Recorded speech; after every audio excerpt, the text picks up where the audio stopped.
said don't move.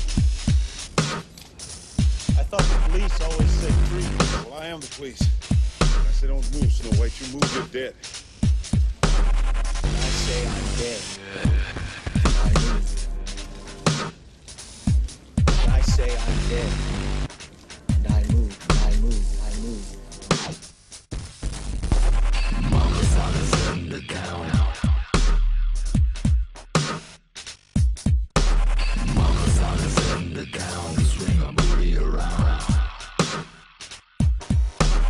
Motherfuckers in the down.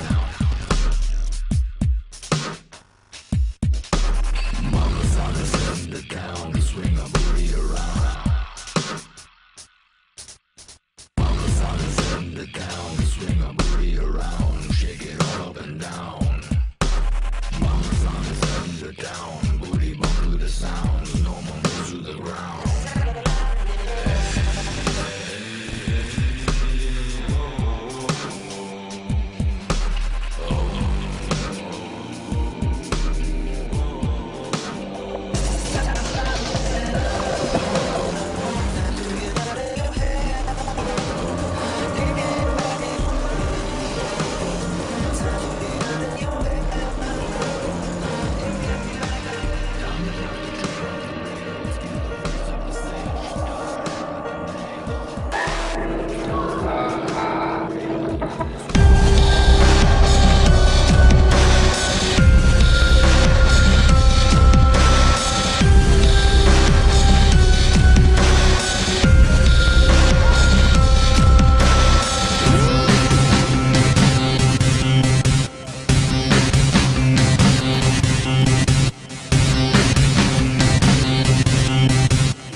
Told, and now I carry you, and as a soldier of misfortune, an ultimate doomsayer.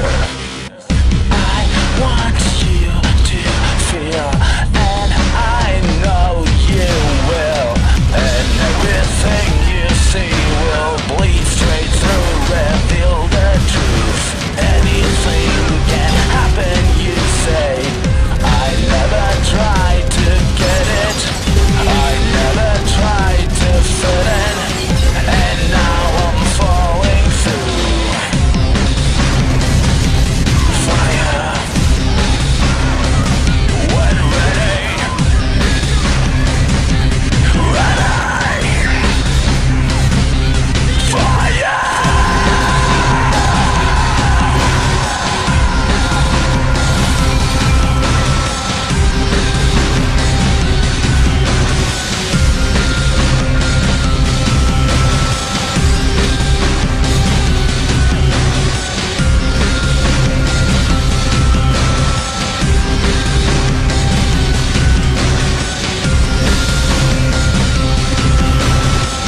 I'm human, do you know?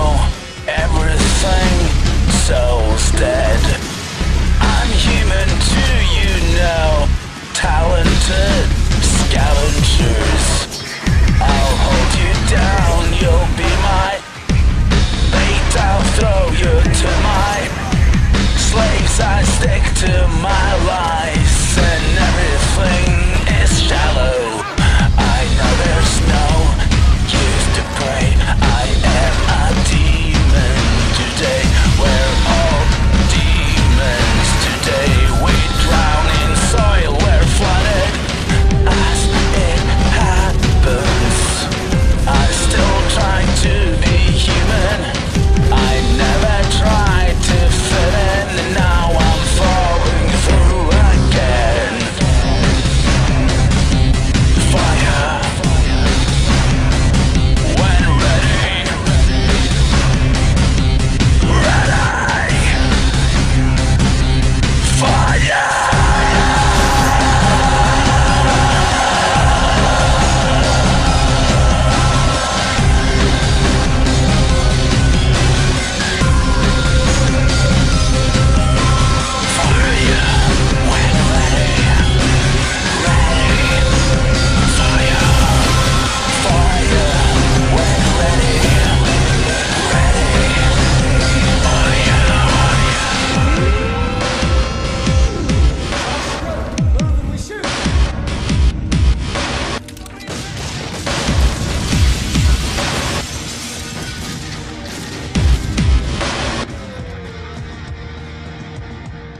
I don't know if I was destined to play this role, but I feel very fortunate to be doing so. The Crow was Brandon Lee's last film. Miramax Home Entertainment is proud to share his final on-camera interview, which includes exclusive, never-before-seen footage. The crow in the film, the bird in the film, you could really just look at as a guide, almost a piece of his own personality that guides him back into his life and reminds him who he was, what happened to him.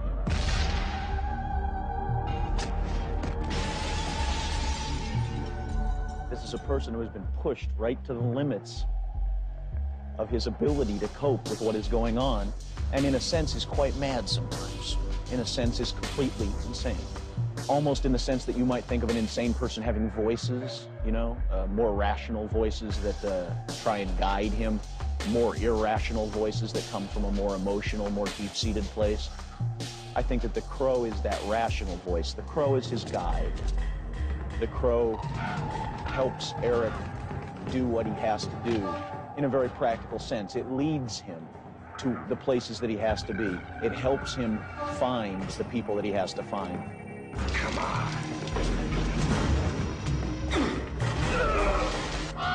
It's a story about justice for victims. Each one of these is a life you helped destroy. His mission is to find the man who killed him and his fiancée and kill them. Gentlemen! I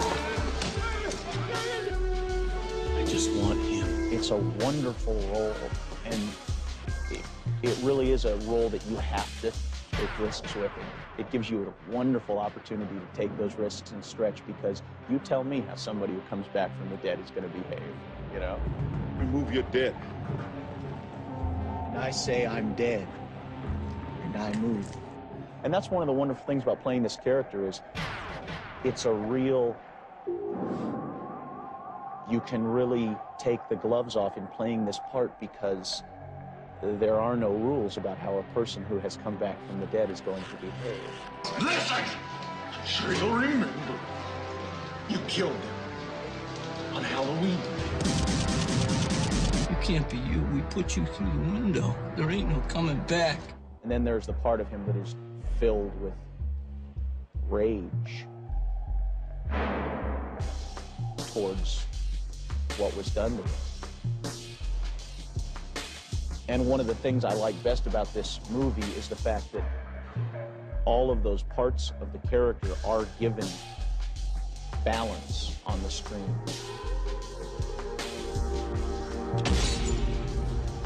He's torn up. He's torn up really badly, emotionally, physically, and psychically. She died at the hospital. Don't touch me! I saw her through your eyes. I think that the appeal of Eric's mission is that it is a very pure one. He has come back to seek justice.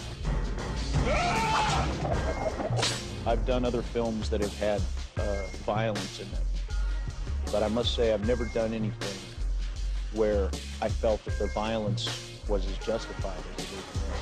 There's very little need to worry about compassion. Victims. Aren't we all? This is justice, you know? And I truly feel that it is. And I truly feel that if I were in the same situation, I would do the same thing.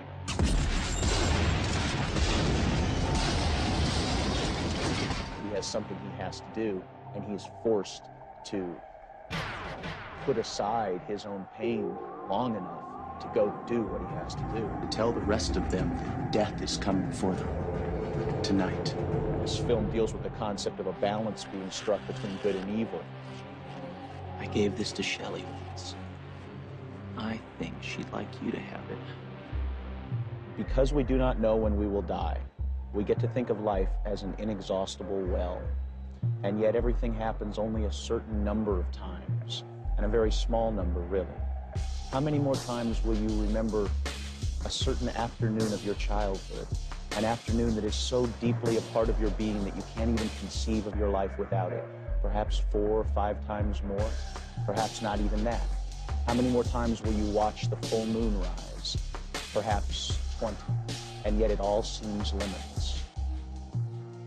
Little things used to mean so much to Shelley. I used to think they were kind of trivial. Believe me, nothing's trivial. This is the point of view that this character is coming from in the whole film, because it has been brought sharply into focus for him how precious each moment of his life is. I love you. Say that again. I love you. This is the best role that I've had the opportunity to get my hands on in a film.